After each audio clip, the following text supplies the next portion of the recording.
Welcome to the NBA Coast to Coast podcast brought to you by thelines.com. Coming to you from the West Coast, Josh Lander, joined by Nate Weitzer. He's on the East Coast. And we've got Playa Props here to close out the week for you guys. 5 games on Thursday before we head into this little all-star break. Weird random game next Wednesday that we'll probably be back for, and then right back into stuff next week. But we also have, I should say, an all-star episode as well, so we can get some of that stuff up to you guys, which we've been doing basically since we started the show, enjoying looking at dunk contests, 3-point, and the like. So we'll have some stuff with the new format for you guys as well. Make sure you do check that one out. Pretty good night last night, 3-1 best bets. Really nice night in the Playa Props. So let's keep it rolling and close out this first half of the season with your first bet here to kick us off, Nate. Yeah, we're both going to New Orleans because the one place, like Zion Williamson is probably almost certainly not playing on a back-to-back. So I'll take Trey Murphy, 28.5 points, rebounds. Zion was officially, like, as of the end of January, not playing in a back-to-back. I don't know the last time he actually did. Yeah. I don't think he has this season. So we're looking at elevated usage for everybody else. Maybe CJ McCollum doesn't go as well. And Trey did go for 23 and 7. In a 36-point loss at OKC without CJ last week. He also went for 40 points last time he played without Zion, and that was against Boston. So you tell me, like, Sacramento has anywhere near as many good defensive wings as Boston. Like, that is a gulf of difference when you now have Levine and DeRozan sharing the floor. They are like the Bulls of old, can easily get into shootouts. I kind of like the Pels plus 8.5. It just keeps getting inflated, despite the fact that Zion is not going to go here. Last night they outscored him 70-40 in the paint. They just shot very poorly from the perimeter, including Trey, who went 1 for 6. So I'm taking him to bounce back. This Kings defense is not good. Like I'm saying, with Levine in there, the new starting lineup in 87 minutes has a 119 defensive rating, allowing a really high free throw rate. And we talked about how Trey can get in there, get to the line, or score on a really high amount of drives per game. He's been doing that for weeks now. Certainly going to have more opportunities without Big Z. His last 5 overall, 26.5 and 7.2 rebounds without Zion. So I am liking the rebounds added here, with the Kings playing a little bit up in pace and just with the added opportunities to get down there and mix it up without your power forward out there. That's where I'm going with, instead of, tacking on the assists. Yeah. I wouldn't feel the need to do that for Trey Murphy either. I think you're spot on. It's not going to be easy for Missy, that's for sure, to continue to try to board against Sabonis. He's just been waxed by this man the last 2 times they played, and that'll probably be the case tonight. He's going to need some help, and it ain't going to be Zion. Maybe some Jeremiah Robinson Earl. Yeah, you got to take the guy that's going to be out there who's a very, very, very, very good player and underrated rebounder. Also underrated defender, by the way. Trey Murphy, can't say enough nice things. So, yeah, another good look for him. Let me go into this game as well. You mentioned we at least know we can take some guys from this game. I'm going to go to Grand Theft Alvarado, and I'm going to take him for over 11.5 points. You could add the assists. CJ is still going to be out there. When he plays with CJ, he doesn't really dime up. He just definitely plays as that off-ball guard while CJ does his thing at the top of the key and gets a lot of the fast break points and then spot-up points as well. And so I'm banking on CJ playing again, and that will help us a lot for the spot-up aspect of this for Jose, because this is the worst spot-up defense in the league for Sacramento. They're bottom, the 30th in the amount of points that they give up to spot-up shooters, and also above the break. They're third worst, I believe, now, limiting points from the 3 above the break there. It's an opportunistic time for both he and, to be honest, for CJ as well, but they will be crowding the ball handler a little bit more, which is why I like the points for Jose playing off ball and potentially some assists for CJ, although that's not exactly the most trustworthy of bets for him either. Still would expect to see him with the ball in his hands a lot more, but this is also just like Zion's not going to be out there. Everybody's out, right? Again, when you have Zion out now, it's really just the CJ Murphy show. And I guess you're going to get plenty of Alvarado in there. He has started in a number of those games as well when Murray Williamson, Herb Jones out for the season. Obviously, BI in Toronto with the new contract. All those guys out this year. He has gone over pretty consistently when they've all been out, averaging about 15.6 points per game in those situations. We saw him score the 18 last night with Zion out there. That's like what we've got another like 15, 16 shots available that need to be dispersed, plus a bump up of about 5 minutes for him, which is what I'm expecting. So it's really that simple. It's just like there's nobody else. He's going to be playing off ball. Trey Murphy's just as good of a look. It's just Jose's got this really tiny prop that I don't think they're taking into consideration that he's going to be playing 28 plus minutes in a game that they're going to have like a 9-man rotation at most.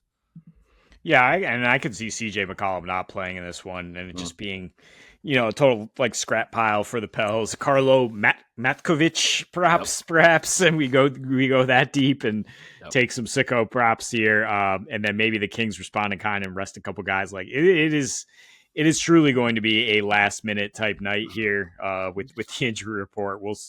We'll see. I'm gonna take an under here with Tyler Hero under 34.5 PRA is a nice price at MGM versus like minus 125 other places. I mean, like I said, he is quite ill still with that norovirus. Or at least that's what we're projecting it is. It's listed as a stomach illness, but it seems to be contagious because now 3 other guys on the Heat are listed with it. So Hero not going to be fully back to himself. It seems his last 2, he's just been awful. 14.5 points per game, 32 and 17% splits, 8 turnovers for an 80 offensive rating. He only had 9 potential assists and got 6 dimes last time out against OKC. So that's not really an encouraging sign. The Mavs have just all the defensive wings now. I don't understand what Nico Harrison is doing. I think he wants a new job because he just like has built a completely redundant roster where you can't even play these defensive wings unless you have injuries, which I guess they have right now, and they can go 5 small. But in any case, it makes it a tough matchup for Hero when everywhere he turns, he's facing like a really athletic 6'5" switchable dude who can get on him. And makes it really easy for like guys like Bam and Ware to do work down low. So I just don't expect a huge usage rate for Hero, who is averaging only 17.5 and 3.8 dimes with a 94 offensive rating against Dallas his last 4. This is Dallas, before they, again, kept stockpiling defenders to now throw at him. And since the Heat made their moves to get bigger on the front line with Wiggs, to get Ware more playing time in his last 4, Hero has a 36% rebound chance rate, meaning he's only grabbing a third of the rebound chances that he has an opportunity for. He's deferring 2.3 per game. He's just, it's like the guards on the Jazz, right? When you have a huge front court here, you're just not going to go in there and mix it up. You don't have to. So I like fading all 3 here because I just don't think he's fully healthy, and I think it's a tough matchup. Yeah. I mean, you already are fading all 3 of them. You love the under there on this game as well, which I think is a good look for those reasons you're saying. Should have faded Hero yesterday, to be honest, knowing that even if he played, he's going to just be keeled over, close to vomiting, at least if it was anything like what I had for 36 hours. So I think I don't know. I think he's still in that. I mean, he's probably still dehydrated for the amount of fluids that he was losing. So I don't like him again, but really wish I would have taken him yesterday. Either way, I think the under is a good play for him. And for most people in that game, that's the reason I took Davion Mitchell at like 7.5 points and 4.5 assists. That's very, very low for a guy playing 35 minutes. Other than that, I don't like a ton of overs in this one either. I'm going to go to the Golden State game here against the Rockets. Should be interesting. The Dubs have had their number, but now it's a different look. I don't know what's going to happen in this one, but I do know that I like Jimmy Butler to keep getting rebounds for this team. I took him over 5.5 boards. I think you like the boards and the dimes as well for him, which I'm totally good with adding the assists because it all feeds into what I'm saying here. So we've got 3 games. The last 2, he's had 14 and 16 rebound chances to go along with 9 boards in each of those last 2 games. Last game I took him yesterday after we got everybody out, including PJ for Dallas, going like, well, he's like the 3rd tallest dude on the court and maybe the 2nd best rebounder. So I'll go ahead and take Jimmy yesterday. Worked out great. Coming right back to it, in a game against Houston, that is a very good rebounding team and very good at limiting assists and all that. But Jimmy is playing this like awesome hybrid role. This is going to work out better than I think most people might have realized for Jimmy with alongside Steph, and probably as well as people who know ball have been projecting for Jimmy to play alongside Steph, which is like a dude who comes in and is just looking for Steph. And as a result, he's playing off as the pick and roll man. If it's not Draymond picking for Steph, it's Jimmy. They prefer Jimmy, and then he's rolling to the bucket, which puts him right into position to either get the pass to go into the bucket. Now he's going towards the bucket with the ball in his hands, can get the tip in if he misses, or he doesn't get the ball, but he's still crashing to the rim on the pick and roll as he's rolling to the bucket. So those are the one ways that he's been getting offensive boards, which, by the way, 11 of them in the last 2 games on offense for the offensive rebound. So love that for him. And then you look at the defense as well. He's standing down low. He's guarding bigs. He's playing the 4. He's on the baseline a ton, especially if there's like a stretch big playing in the corner. That's where he's going to be at as well. We know that it's going to be a lot of him probably trying to, I don't know. I would guess it's him chasing Amin Thompson. I'd be really intrigued to see who they're going to put on him, especially because Amin's been basically playing the 4, but it might be him on Tari Eason, who's been starting at the 4, pushing Amin down to the 3 a little bit more. And maybe you don't want to use Jimmy like that on defense to have to chase Amin Thompson all over the place. That sounds terrible. So I do think he's going to have a guy like Tari Eason, who, guess what, playing in the corner. That's where he's scoring a bunch of his points, is either driving to the bucket from the corner or in that corner 3 spot for Tari. So I love Jimmy to be in position for those boards. Then once again, the other thing on offense is if he's not in the pick and roll spot, rolling to the basket, he's in the dunker spot. He's standing where the Iggies of the world have stood when they play off of Steph and Draymond, right? So if Draymond's running that, he's Oppo on the other side of the floor in the dunker spot, either waiting for that lob or in absolute perfect position to get the rebound coming from the other side of the basket. You know, if you're playing basketball, if someone's shooting from one side of the basket, it's most likely that the rebound is going to go long the other way to the other side. That's where he's standing. So I watched pretty much all of these games, and actually watched last night's game back too for the Dubs, because I took a little break from hoop when they started playing, and then went back and watched it. It's the same thing each game now for Jimmy. It's like he's going to be the roll man. He's going to be the guy that's sort of free safety on defense. So love this for him to continue going forward. There's no way it's going to be 5.5 in a week or 2 from now. It'll be, back up to 6.5 for him.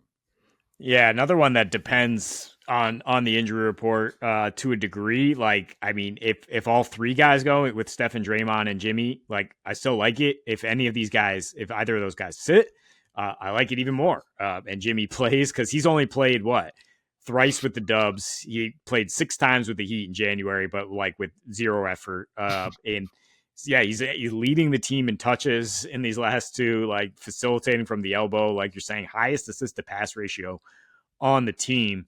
That's why I like the assists as well. I know Houston doesn't give that up a ton. And I don't think Tari Eason's going to go. I mean, he hasn't played a back-to-back since November. They've been using injury management for him. So, I mean, that just takes away an athletic dude who could match up with Jimmy. Yeah. And now you're just talking about a smaller Rockets team that's struggled in some areas. Right. So yeah, lean towards Warriors +6 if you tell me all 3 veterans are going to go. But Steve Kerr, complaining about the schedule, indicating that he might sit some of these guys. I'm sure they'll have the discussion amongst themselves today. Yeah, they're going to have to figure it out. But yeah, if Houston goes small, great. Love that. Also, considering that if Alpi Şengün is a go, which I believe he's going to be, probably going to look at his points. He's probably just going to own Quentin Post and just put him into some basketball 101 lessons here. Just spinning all of his Turkish tricks coming out the bag, I would imagine, for Alpi in this game. So might be looking at him at like 18.5 points. But that's all the time we have. Make sure that you are subscribed to this page, and make sure that you're checking those injury reports today, as everything's going to be coming out over the course of this afternoon before these games tip. Also, make sure you do check out the All-Star episode. We're going to have looks for you guys for these the All-Star weekend games and all the fun that you can bet on. So until we see y'all next, happy betting.